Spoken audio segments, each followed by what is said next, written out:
आप सुन रहे हैं श्री रामचरितमानस का बालकांड भाग 20। आपके चरणों में मेरी वैसी ही प्रीति हो जैसी पुत्र के लिए पिता की होती है, चाहे मुझे कोई बड़ा भारी मूर्ख ही क्यों ना कहे।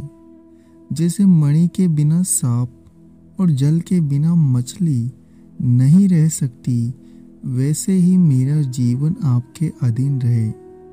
ऐसा वर मांगकर राजा भगवान के चरण पकड़कर रह गए।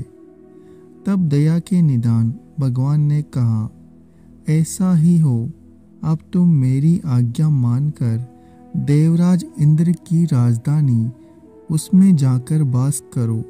हे तात, वहाँ स्वर्ग के बहुत से भोग भोग कर कुछ काल बीत जाने पर तुम अवध के राजा होगे, तब मैं तुम्हारा पुत्र होऊंगा। इच्छा निर्मित मनुष्य रूप सजकर मैं तुम्हारे घर प्रकट होऊंगा। हे तात, मैं अपने अंशों सहित देह धारण करके भक्तों को सुख देने वाला चरित्र करूंगा। जिन चरित्रों को बड़े भाग्यशाली मनुष्य आदर सहित सुनकर ममता और मद त्याग कर भवसागर से तर जाएंगे, आदि शक्ति यह मेरी स्वरूपता माया भी जिसने जगत को उत्पन्न किया है अवतार लेगी। इस प्रकार मैं तुम्हारी अभिलाषा पूरी करूंगा। मेरा प्रण सत्य है, सत्य है, सत्य है। कृपा निदान बार बार ऐसा कहकर अंतर्ध्यान हो गए। वे स्त्री पुरुष भक्तों पर कृपा करने वाले भगवान को हृदय में धारण करके कुछ काल तक उस आश्रम में रहे। फिर उन्होंने समय पाकर सहज ही शरीर छोड़कर अमरावती में जाकर वास किया। याज्ञवल्क्य जी कहते हैं, हे भारद्वाज, इस अत्यंत पवित्र इतिहास को शिवजी ने पार्वती से कहा। अब श्री राम के अवतार लेने का दूसरा कारण सुनो।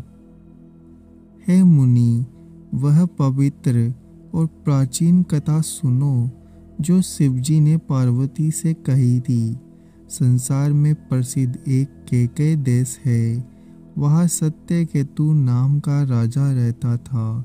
वह धर्म की दूरी को धारण करने वाला, नीति की खान, तेजस्वी, प्रतापी, सुशील और बलवान था।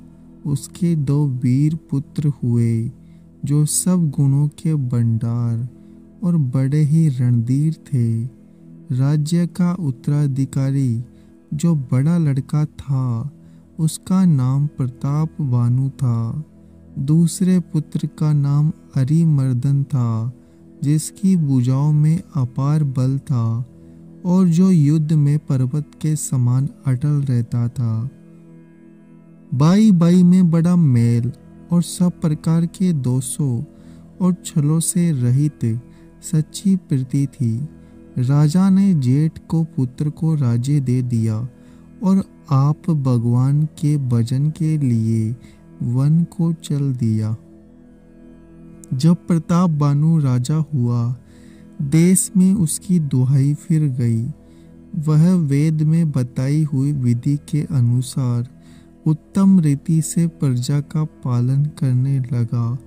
उसके राज्य में पाप का कहीं लेश भी नहीं रह गया। राजा का हित करने वाला और शुक्राचार्य के समान बुद्धिमान धर्म रुचि नामक उसका मंत्री था। इस प्रकार बुद्धिमान मंत्री और बलवान तथा वीरवाई के साथ ही स्वयं राजा भी बड़ा प्रतापी और रणधीर था। साथ में अपार चतुरंगिनी सेना थी, जिसमें असंख्य योद्धा थे जो सब के सब रण में जूझ मरने वाले थे। अपनी सेना को देखकर राजा बहुत प्रसन्न हुआ और गमागम नगाड़े बजने लगे। दिग्विजय के लिए सेना सजाकर वह राजा शुभ दिन मुहूर्त साध कर और डंका बजाकर चला। जहाँ तहाँ बहुत सी लड़ाइयाँ हुई। उसने सब राजाओं को बलपूर्वक जीत लिया। अपनी भुजाओं के बल से उसने सातों द्वीपों भूमि खंडों को वश में कर लिया। राजाओं से दंड करके उन्हें छोड़ दिया। संपूर्ण पृथ्वी मंडल का उस समय प्रताप बानु ही एकमात्र चक्रवर्ती राजा था। संसार भर को अपनी भुजाओं के बल से वश में करने के लिए राजा ने अपने नगर में प्रवेश किया। राजा अर्थ, धर्म और काम आदि के सुखों का समय अनुसार सेवन करता था। राजा प्रताप बानु का बल पाकर भूमि सुंदर कामधेनु हो गई। उनके राज्य में प्रजा सब प्रकार के दुखों रहित और सुखी थी और सभी स्त्री पुरुष सुंदर और धर्मात्मा थे। धर्म रुचि मंत्री का श्री हरि के चरणों में प्रेम था। वह राजा के हित के लिए सदा उसकी नीति सिखाया करता था। राजा गुरु, देवता, संत, पीतर, ब्राह्मण इन सब की सदा सेवा करता रहता था। वेदों में राजाओं के जो धर्म बताए गए हैं, राजा सदा आदर पूर्वक और सुख मान कर उन सब का पालन करता था। प्रतिदिन अनेक प्रकार के दान देता और उत्तम शास्त्र, वेद और पुराण सुनता था। उसने बहुत सी बावलियाँ, कुएं, तालाब, फुलवाड़ी, सुंदर बगीचे, ब्राह्मणों के लिए घर और देवताओं के सुंदर विचित्र मंदिर सब तीर्थों में बनवाए। वेद और पुराणों में जितने प्रकार के यज्ञ कहे गए हैं, राजा ने एक एक करके उन सब यज्ञों को प्रेम सहित हजार हजार बार किया। राजा के हृदय में किसी फल की टोह न थी। राजा बड़ा ही बुद्धिमान और ज्ञानी था। वह ज्ञानी राजा कर्म, मन और वाणी से कुछ भी धर्म करता था, सब भगवान वासुदेव के अर्पित करके करता था। एक बार राजा एक अच्छे घोड़े पर सवार होकर शिकार का सब सामान सजाकर विंध्याचल के घने जंगल में गया। वहां उसने बहुत से उत्तम उत्तम हिरण मारे। राजा ने वन में फिरते हुए एक सुअर को देखा। दांतों के कारण वह ऐसा दिखाई दिया मानो चंद्रमा को ग्रास में रखे राहु वन में आ छिपा हो। चंद्रमा बड़ा होने से उसके मुंह में समाता नहीं है, मानो क्रोधवश वह भी उसे उगलता नहीं है। वह तो सुअर के भयानक दांतों की शोभा कही गई। इधर उसका शरीर भी बहुत विशाल और मोटा था। घोड़े की आहट पाकर वह गुरगुराता हुआ कान उठाए चौकन्ना होकर देख रहा था। नील पर्वत के शिखर के समान विशाल शरीर वाले उस सुअर को देखकर राजा घोड़े को चाबुक लगाकर तेजी से चला और उसने सुअर को ललकारा कि अब तेरा बचाव नहीं हो सकता। अधिक शब्द करते हुए घोड़े को अपनी तरफ आता देखकर सुअर पवन वेग से भाग चला। राजा ने तुरंत ही बाण को धनुष पर चढ़ाया। सुअर बाण को देखते ही धरती में डूबक गया। राजा तक तक करके तीर चलाता है, परंतु सुअर छल करके शरीर बचाता जाता है। वह पशु कभी प्रकट होता और कभी छिपता हुआ भाग जाता था और राजा भी क्रोध के बस में उसके साथ लगा चला जाता था। सुअर बहुत दूर ऐसे घने जंगल में चला गया जहाँ हाथी घोड़े का निवास नहीं था।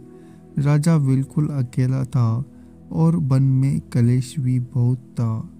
फिर भी राजा ने उस पशु का पीछा नहीं छोड़ा। राजा को बड़ा धैर्यवान देखकर सुअर भागकर पहाड़ की एक गहरी गुफा में जा घुसा। उसमें जाना कठिन देखकर राजा को बहुत पछतावा लौटना पड़ा, पर उस घोर वन में वह रास्ता भूल गया। बहुत परिश्रम करने से थका हुआ घोड़े समेत भूख प्यास से व्याकुल राजा नदी तालाब खोजता खोजता पानी बिना बेहाल हो गया। वन में फिरते फिरते उसने एक आश्रम देखा।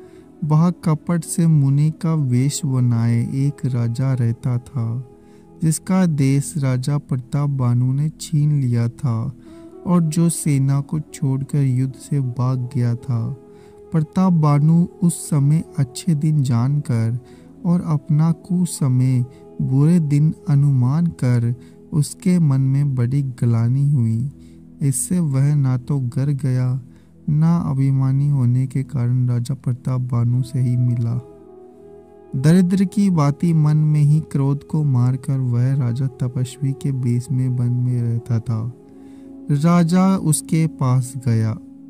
उसने तुरंत पहचान लिया कि यह प्रताप बानु है। राजा प्यासा होने के कारण उसे पहचान न सका।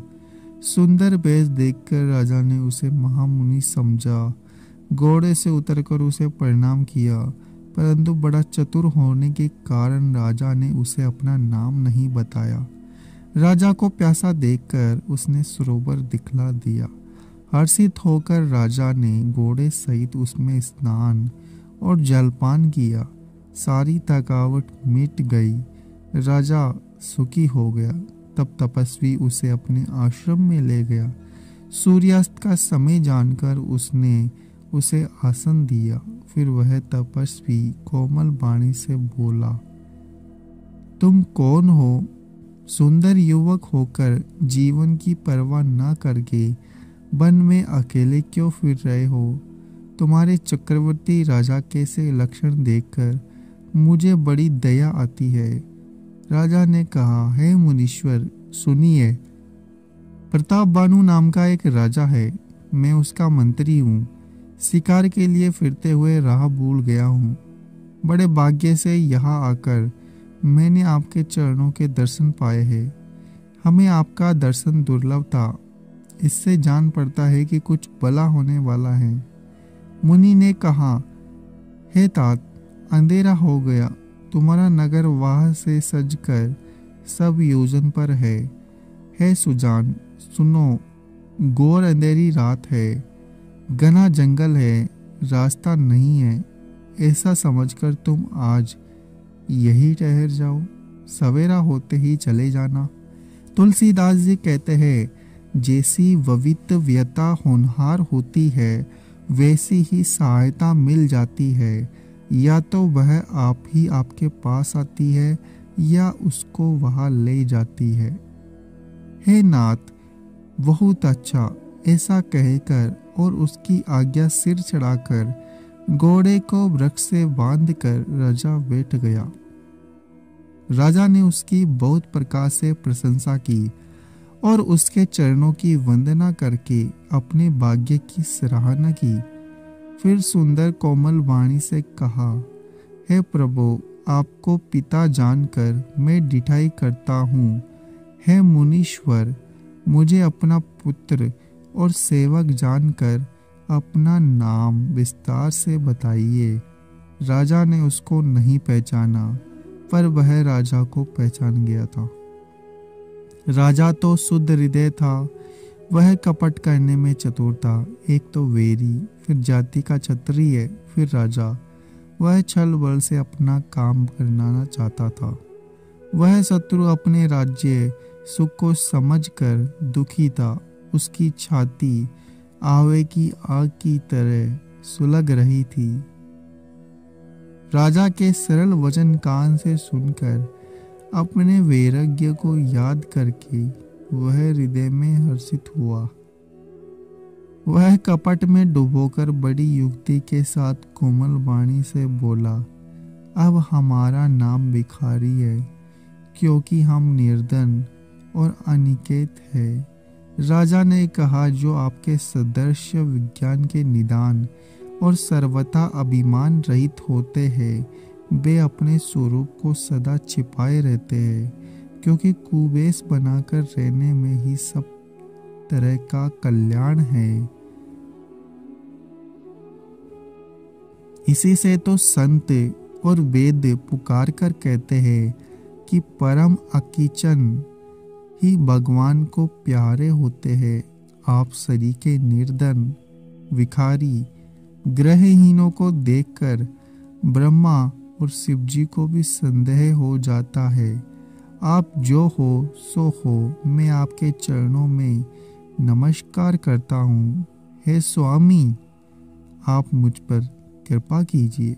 अपने ऊपर राजा की स्वाभाविक प्रीति और अपने विषय में उसका अधिक विश्वास देखकर सब प्रकार से राजा को अपने वश में करके अधिक स्नेह दिखाता हुआ वह कपटी तपस्वी बोला, हे राजन सुनो, मैं तुमसे सत्य कहता हूँ, मुझे यहाँ रहते हुए बहुत समय बीत गया। अब तक ना तो कोई मुझसे मिला और ना मैं अपने को किसी पर प्रकट करता हूँ, क्योंकि लोक में प्रतिष्ठा अग्नि के समान है जो तप रूपी वन को भस्म कर डालती है। तुलसीदास जी कहते हैं, सुंदर वेश देखकर मुड नहीं, चतुर मनुष्य भी धोखा खा जाते हैं। सुंदर मोर को देखो, उसका वचन तो अमृत के समान है और आहार सांप का है।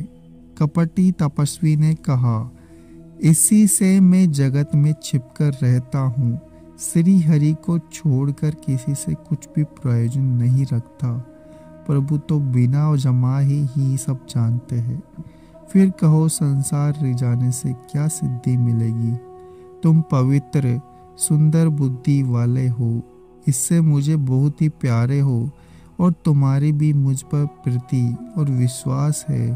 हे तात, अब यदि मैं तुमसे कुछ छिपाता हूँ तो मुझे बहुत ही भयानक लगेगा। जो वह तपस्वी उदासीनता की बातें करता था, त्यों राजा को विश्वास उत्पन्न हो जाता था। जब उस बगुले की तरह ध्यान लगाने वाले कपटी मुनि को राजा ने कर्म, मन और वचन से अपने वश में जाना, तब वह बोला, हे भाई, हमारा नाम एक तनु है। यह सुनकर राजा ने फिर सिर नवाकर कहा, मुझे अपना अत्यंत सेवक जानकर अपने नाम का अर्थ समझाइए।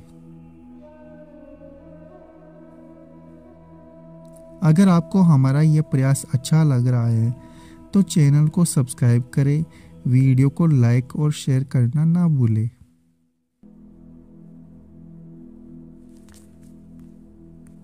आप सुन रहे हैं श्री रामचरितमानस का बालकांड भाग 20।